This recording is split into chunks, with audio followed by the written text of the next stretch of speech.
Kembali lagi bersama saya Prawito Hudoro di channel prawito.com. Pada materi kali ini kita akan mempelajari konsep sederhana tentang HTTP method yang ada pada REST API. Pada dasarnya HTTP method itu ada cukup banyak sekali, namun hanya ada beberapa metode yang sering kita gunakan di dalam proses integrasi dengan API. Yang pertama, ada metode yang bernama POST. Nah, POST ini berfungsi untuk mengirimkan data ke server dan biasa digunakan untuk menambahkan data. Nah, POST ini sendiri sering kita sebut dengan istilah create, karena pada dasarnya konsep dari POST ini adalah meng-create data baru di dalam database kita. Selanjutnya, ada HTTP method yang bernama GET.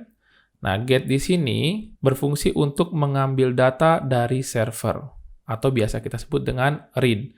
Nah, maksudnya read di sini adalah membaca data dari database yang kita miliki. Selanjutnya, yaitu metode put. Nah, metode put ini berfungsi untuk menambah atau mengganti data dengan yang baru. Maksudnya, put di sini berfungsi bisa untuk menambah data ke dalam database, bisa juga untuk mengganti data yang sudah ada. Contoh, kita sudah memiliki data user dengan value ada username, kemudian ada email. Nah, ketika kita melakukan proses pemanggilan dengan put, yang mana data dari put ini yang kita kirimkan hanya name saja.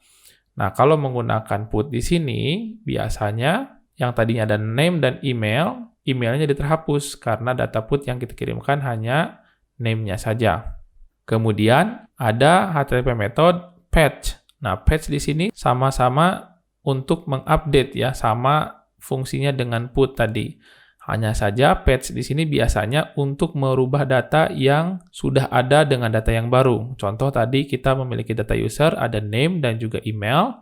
Kemudian kita kirim patch ke API dengan hanya mengirimkan name-nya saja. Maka biasanya fungsinya hanya merubah name-nya saja, emailnya tidak terubah dan tidak terhapus juga. Berbeda dengan put.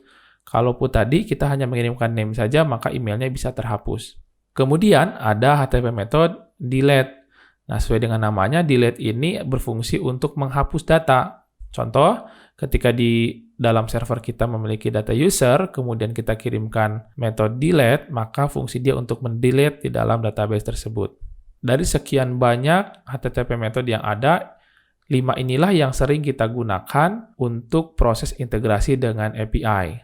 Untuk penjelasan tentang HTTP methods ini, saya sudah membuat video yang lebih detail lagi di channel YouTube saya. Kalian bisa melihat di playlist Learn Basic untuk video memahami perbedaan URL, HTTP methods, dan API endpoint. Kalian bisa melihat video tersebut dan bisa memahami lebih dalam tentang HTTP method tersebut. Baik, demikian tutorial kali ini. Semoga bermanfaat.